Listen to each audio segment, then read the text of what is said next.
Tuni here, and welcome to Potential Synergy. In this video, I am going to share my opinions on one of my sewing machines here. This is the Janome Memory Craft 6700 Professional. Yay! I remember that. It's also known as the Janome MC 6700P. I purchased this machine as a refurbished machine over a year ago, and I put off making a review video for it for a while, mainly because at first I didn't like it very much. I had some issues with it, but it has definitely grown on me over the past couple of months. So I just would like to share my thoughts on the features that I particularly like about the machine and certain things that are not working for me with this machine. A few things that I would like to note before I begin. I am not affiliated with Janome in any way. I purchased this machine with my money. And also, this is not going to be a demo type video where I show you how to use the features. I might share some of the features, but the point of this video is to kind of share my opinions on the features themselves. In terms of my sewing level, I have been sewing for about 3 years, so I don't have a whole lot of experience with sewing, but I have been making a lot of things. So I really love sewing. So just wanted to let you know that these opinions come from someone with this level of experience in sewing. That's it. Let's get to it. Before I share my favorite features with you, I would like to go over some basic information about the sewing machine. So the Janome MC 6700P is a computerized machine.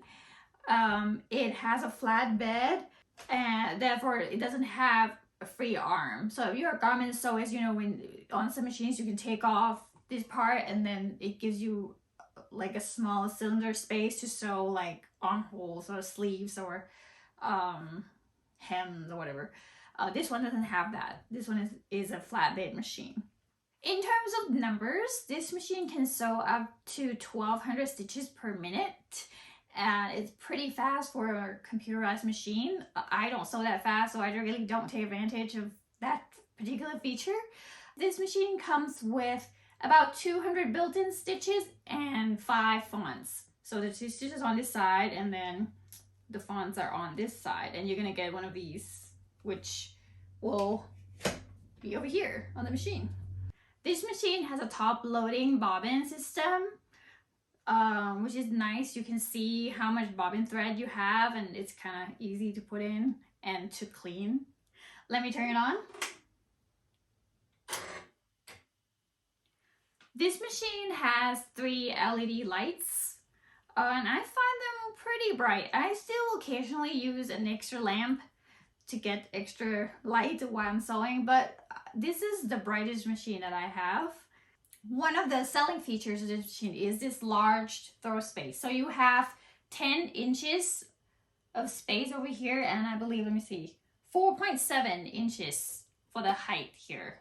This machine has a maximum stitch width of 9 millimeters and a maximum stitch length of 5 millimeters. So you can sew wider stitches, like when you have decorative stitches, or when you sew fonts, they can be wider. If you're interested in the machine and you would like to know more, for example, if you'd like to know what accessories are included in the box with the machine, I will put a link to the product page in the description box for you. Next, we're going to move on to some of my favorite features on this machine. My first favorite feature on this machine is actually in the back. It's the extra high foot lift feature, which in order to show you, I will have to move the machine. So I'll do that now. Okay, so to show you how this feature works is that this is the press a foot lift, right? And this is its normal position. When you want to put the press a foot down, you just pull it down like this. And there's no button, so you can't use a button on the dashboard. You just have to use this lever. So this is down, the press foot is down. If you lift it up, normally it'll be this level, but you can lift it up 1 level higher. So there we go, and you can let your hand go and it will stay up. And if you try to move your needle, the machine wouldn't let you. So what's special about this feature is that it has a locking mechanism, so that you can just leave it like this and then put your quilt under. You don't have to worry about holding it up like other sewing machines. So I think that's a really nice feature that I use a whole lot when I'm quilting or when I'm sewing something that has a bulky layer. And when you hold it down one step, it will go back to its up position, normal up position, and you can just hold it down one more time to put it down.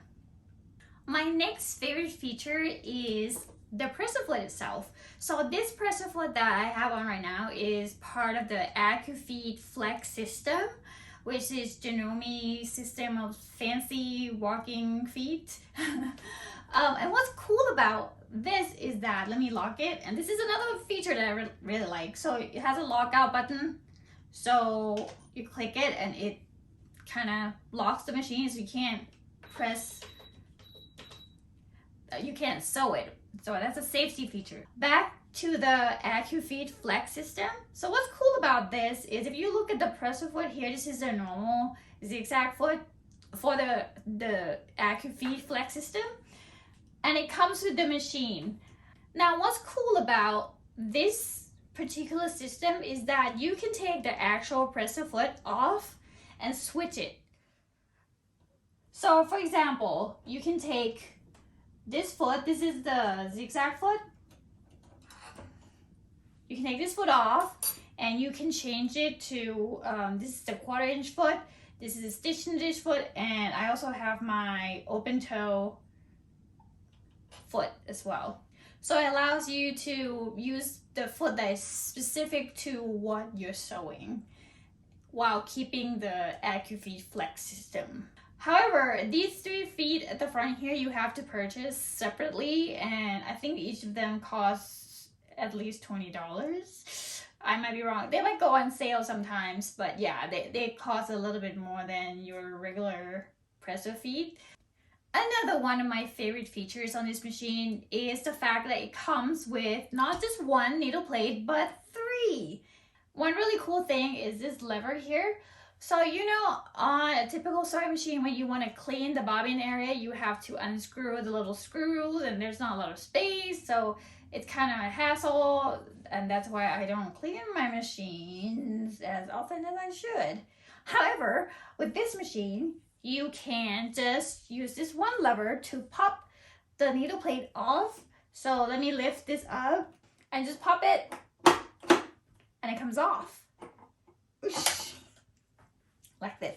And this is the regular needle plate with the 9mm hole in the middle here. You use this needle plate when you're sewing a zigzag stitch or a decorative stitch or things like that. So this is the default needle plate that you're going to use. In addition to the default needle plate, you also have this straight stitch needle plate, and you know that it's a straight stitch needle plate by looking at the 3 holes here. And another thing that is cool about this machine is that it recognizes what needle plate you're using. So let's say I'm going to switch to this one. This is a straight stitch needle plate, so the abbreviation is SS. So I will pop it on. And okay, please make sure you use the proper presser foot. It doesn't know which presser foot you're using, so just keep that in mind, but it knows which needle plate you're using. So I'm gonna go back to my main page, and if you look up here, you will see it recognizes the plate. It says SS plate, so it knows that you're using your straight stitched needle plate, and it will tell you your stitch options, like what stitches you can use with this particular needle plate. So right here you can see that these are all straight stitches, and there's an arrow here. So there's a second page. So these are all the stitches that you can use. The machine will not let you sew a zigzag stitch using this needle plate, for example. That's a safety feature, which is really nice too. So the third needle plate that this machine comes with is this HP plate, and I believe it's called the, let me look, professional grade needle plate. So this one kind of imitates the needle plate on an industrial sewing machine or a straight stitch machine. So it has only 1 hole over here, and it also comes with this foot And all of these needle plates come in the box with the sewing machine. My next favorite feature on this sewing machine is over here on the screen. And this is the default screen. When you turn it on, you will see this. And there are 10 numbers 1 through 0. There are 10, like, I would call them favorite stitches. So numbers 1, 2, and 3 are fixed.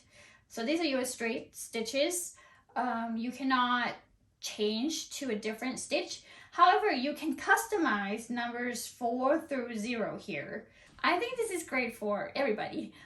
I mean, the way you use your sewing machine is probably going to be different from the way I use my sewing machine, and the stitches that you use most often are going to be different from the stitches that I use most often.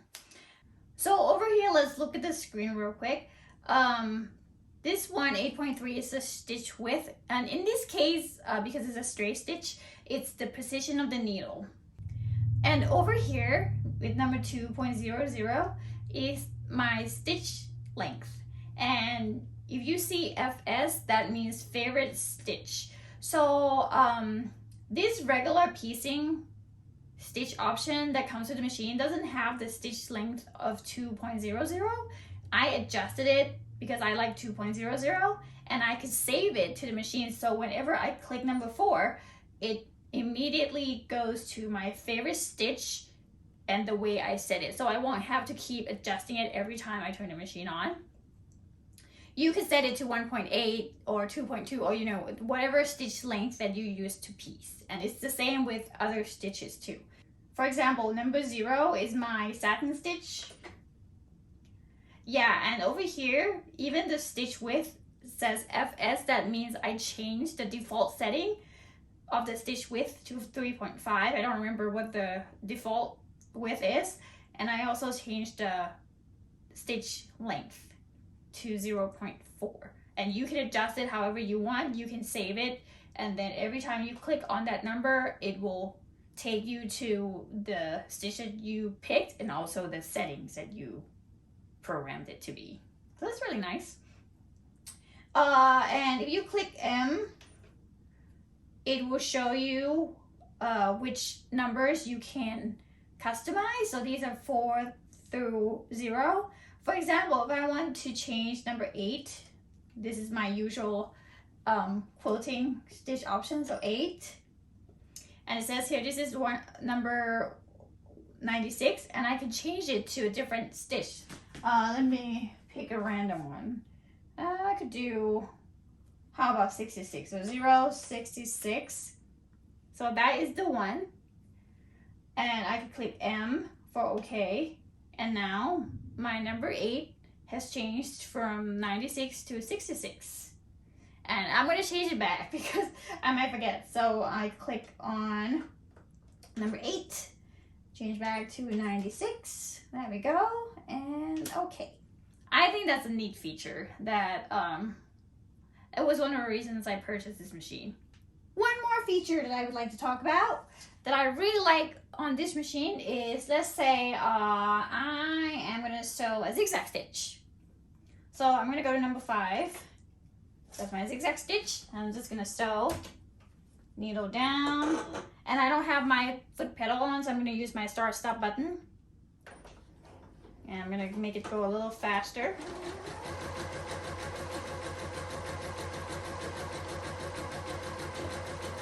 If you want to go slow, you can hold the start stop button, and when you release, it will stop. All right, so let's just stop there. And then I'm going to cut my thread. So thread cutter over here. All right, and let's say I'm still going to use my zigzag stitch, but I need to go somewhere. So I need to turn the machine off. So I'm going to turn my machine off like that. All right. 5 minutes later, I come back. I turn it back on. Now, it will ask me if I want to resume my last pattern. So let's say you're sewing buttonholes. So you're in the middle of sewing buttonholes, and you have to leave and you have to turn the machine off for any reason. And then you come back, you turn the machine back on. In most machines, it will go back to the default stitch, which is your straight stitch, and you will have to set it up again, you know, adjust the stitch width, the stitch length again. On this machine, however, it has this feature where it remembers what stitch you used last before you turn the machine off. So you can just go straight back to that stitch by clicking M for memory, or you can go back to the default by clicking C. So if I click M, okay, it automatically takes me to the stitch that I used before I turn it off. So this is one of the features that I really appreciate about this particular machine. Now that I've told you about my favorite features on the Janome MC6700P, I'm going to move on to some of the things that put me off from reviewing this machine, which are things that I don't particularly like about the machine and things that I find frustrating when using this machine. These are just my personal experiences, so please don't troll me if you disagree. Number one, so I told you earlier that this machine has a 9mm stitch width capability, which is a feature, it's a pro. However, because the feed dog is so large, sometimes when you sew a small piece of fabric that doesn't cover the whole feed dog, it doesn't feed very well. So I have a lot of feeding problems with this machine. In particular, when I use this tiny teeny zipper foot, this is so problematic for me. At one point I put a post-it note on the box, on the accessory box, and I told myself, you know, do not attempt to sew a zipper on this machine. It's not gonna work. And I had that mentality for a long time. I did eventually try again, and I adjusted it and I like played with it, and it's been working okay for me for the most part. It still really struggles to feed the fabric, and especially when you go over the hump, you know, when you have a zipper, you have your zipper teeth, it doesn't deal with that very well, even though I use a hump jumper. So I try to avoid sewing a zipper on this machine, which is kind of a shame because, you know, this machine costs an arm and a leg. So it should perform, I guess. But yeah, unfortunately, it hasn't been working that well for me. My next frustration with this machine is this foot. So this is the narrow version of the AccuFeed Flex System. If you compare it to the normal version, it's like half the width. So this is the foot that comes with the holder. This is the VD foot, or the narrow zigzag foot. And if you can see, this is where the needle is. So this is where you stitch. But this feed dog is way in the back. And it's so tiny. So a lot of times I notice that it doesn't catch the fabric. So you know when you start sewing, you start where the needle is. You don't start way in the back here. And when you do that, this feed dog doesn't touch the fabric when you start. So it doesn't feed the fabric through. It's very annoying. And sometimes I feel like it gets caught because it's not well aligned or something. I feel like this foot attachment is not worth your money, so I would not recommend getting it if you have this machine. The next frustration that I find about this machine is, it's kind of my preference, but coming from the Juki HZL DX7, so on that machine I love it so much. And what I especially love about this machine is the foot pedal. You know, if you watch my review video for that machine, the foot pedal, when you hit it in the front, it makes the machine go. But on the, if you like heel tap it, you can program it to do different things. For me, I use that feature for reverse stitching. So when I'm stitching, when I'm sewing, I don't have to let my hand go and press the reverse button, and I find it so handy. I just use my foot to do reverse stitching. This machine doesn't have that. The foot pedal only has one feature. It just makes the machine go.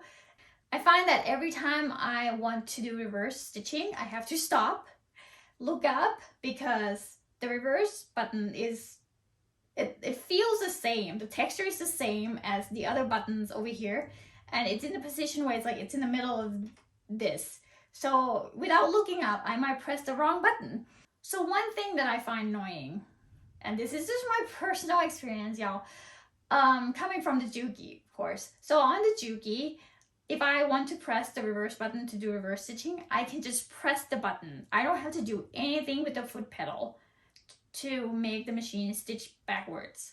On this machine, it works like a lever. On this machine, if I have my foot pedal attached, I have to hit the reverse button and then press on the foot pedal, and the machine will sew backwards, and it will sew at the speed that I set, so it will not sew slowly. And that's a problem sometimes, because if I sew backwards fast, then sometimes I get like my lines just, they don't go straight back. I wish this feature were more, I don't know, user friendly for users like me. So that's considered nitpicking, I would say. A lot of people don't have issues with this, but for me, it's a big deal and it annoys me quite a bit, so I'm sorry. My last point of frustration for this machine is sewing buttonholes. But what's more annoying is that the way the buttonhole stitches are constructed on this machine makes it really hard to unpick, because they're like these teeny stitches. So they stay on the shirts. And if you use contrasting thread, or you know, if the thread like stands out, you will see little stitches that you can't unpick. Yeah, so anyway, that's just my problem with the machine. I'm sure that people who know what they're doing probably don't make this mistake very often, but I don't have this problem with my other machine, and that's why I wanted to mention it. The big question, of course, is this machine for you? I'm gonna divide this section into 3 categories, since I do 3 main things with this machine: quilting, garment sewing, and bag making. First, quilting. I think this machine is amazing for quilting for a few reasons, and the most obvious one is this large throw space over here. So the biggest quilt that I made is a throw size, so I haven't even made like a queen size, king size quilt. No, I'm not gonna go there. And also the machine comes with an extension table, so that's great too. Another reason that this machine is great for quilting is the AccuFeed Flex system, especially the fact that you can change the press of feet. You know, you can change it to your 1/4 inch foot, you can change it to stitch in the ditch foot, or open toe foot. And these are really handy feet for quilting, doing decorative stitches, piecing, you know, binding, etc. All things quilting. Talk about decorative stitches. I also love this machine for that, because it has a lot of options for decorative stitches. You can do mirrored stitches, you can do elongated stitches, you can do twin needle stitching as well, so that's really cool. Number 2, garment sewing. Maybe in terms of speed, it can sew pretty fast, and because it's so heavy, it's not gonna bounce around on your table, so that's nice. You could sew buttonholes, but as I said, I'm not particularly impressed with their default buttonhole option, but there are 9 choices that you can pick from, and you can also like do your own manual buttonhole, which I've never done. And it also comes with a button sewing foot, so you can sew buttons on your shirt using this machine. One downside, maybe, it's not a downside for me, but for some people it might be, is that this machine doesn't have a free arm, like I said before. So if you are used to using a free arm when you're sewing a sleeve, or when you hem your pants, things like that, you might need to kind of change your way of thinking when you're sewing on this machine. I am now used to sewing on a flatbed machine, and I actually prefer sewing it on a flatbed machine. So even when I sew on my Juki, I don't take the arm off, I just sew it on a flatbed. And I think it's more convenient. And I believe that with most things, at least, if you can sew it on a free arm, you can sew it on a flatbed. Number 3, bag making. I know a few bag makers who have this machine and love it. I personally have not had positive experiences sewing bags on this machine, particularly with the zipper foot, like I mentioned before, and you know, bags can come with a lot of zippers. One thing that I find helpful is not using a hem jumper because it like spits out my hem jumper when I use it. So instead of using a hem jumper, I just grab a piece of scrap fabric and then just fold it to the thickness that I want and then just put it on the back. And that seems to work better. So once again, that which is my personal opinion, I will keep trying to sew bags because I know that other people have had success and maybe there's something that I haven't done right. That's pretty much it for my review. I hope that was helpful. Before I go though, I would like to mention that there are at least 2 sewing machine models that look very similar. With this machine, I believe they have the same chassis. I know that one weighs the same and has the same dimensions. It's just like little features that are different. One of them is the Janome MC6650, and that one, this part instead of gray, it's red. And it's a little bit cheaper. It's a few $100s cheaper, so that's not really a little bit.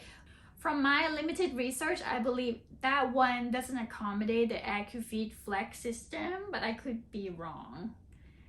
Or like you have to purchase the feet extra. Yeah, I'm not sure. Ask your dealer. It comes with 2 needle plates instead of 3. It doesn't come with a knee lifter, etc. The other model that I found is the Elna EF72, which looks very similar, if not the same as this one, except that the gray part is kind of like teal green, which is really cute. Yeah, so that machine is, I think it's almost the equivalent of the Janome MC6650, just different logos. If you're interested in a machine with the same chassis, you know, this much floor space, but you don't want all these bells and whistles and you want to pay a little less, please look them up and see if they are right for you. I hope this video helps you decide whether this machine is for you or not. And like I said before, this is just my personal opinion, so please do your own research and if possible, go try it. If you have any questions about this particular machine, please let me know in the comment section and I'll get back to you as soon as I can. Thank you for watching. See you in the next video.